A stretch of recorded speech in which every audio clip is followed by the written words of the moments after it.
दोस्तों, आप सबको मेरा दिनेश दधी जी का नमस्कार। विलियम अर्नेस्ट हेनले 19वीं सदी के एक अंग्रेजी कवि, लेखक और आलोचक और संपादक थे। उन्होंने कविता की कई किताबें लिखी, लेकिन उनकी 1875 में लिखी गई कविता इनविक्टस को विशेष रूप से याद किया जाता है। इनविक्टस का अर्थ है जिसे हराया ना जा सके। इस कविता की ओरिजिनल टेक्स्ट आपको इसी वीडियो के नीचे मिल जाएगी। दोस्तों, हम अक्सर उन कविताओं को याद रखते हैं जिनसे हमें प्रेरणा मिलती है। ये ऐसी ही एक कविता है जो मन में आत्मविश्वास का संचार कर देती है। हेनले की इसी विख्यात कविता का भावानुवाद हिंदी कविता के रूप में प्रस्तुत कर रहा हूँ।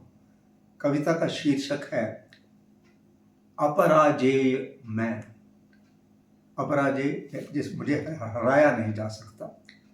गहन गह्वर की तरह काली अंधेरी रात्रि जो चारों दिशाओं से मुझे घेरे हुए है, मैं उसी में से अभी अब आभार अपना व्यक्त करना चाहता हूँ।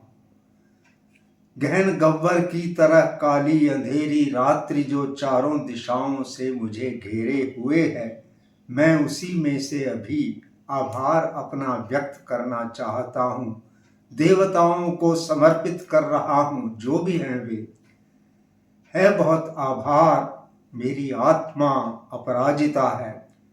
परिस्थितियों ने कभी जब जकड़ कर रखा मुझे, तो भी नहीं विचलित हुआ मैं, और ऊंचे स्वर में बिल्कुल भी नहीं रोया कभी।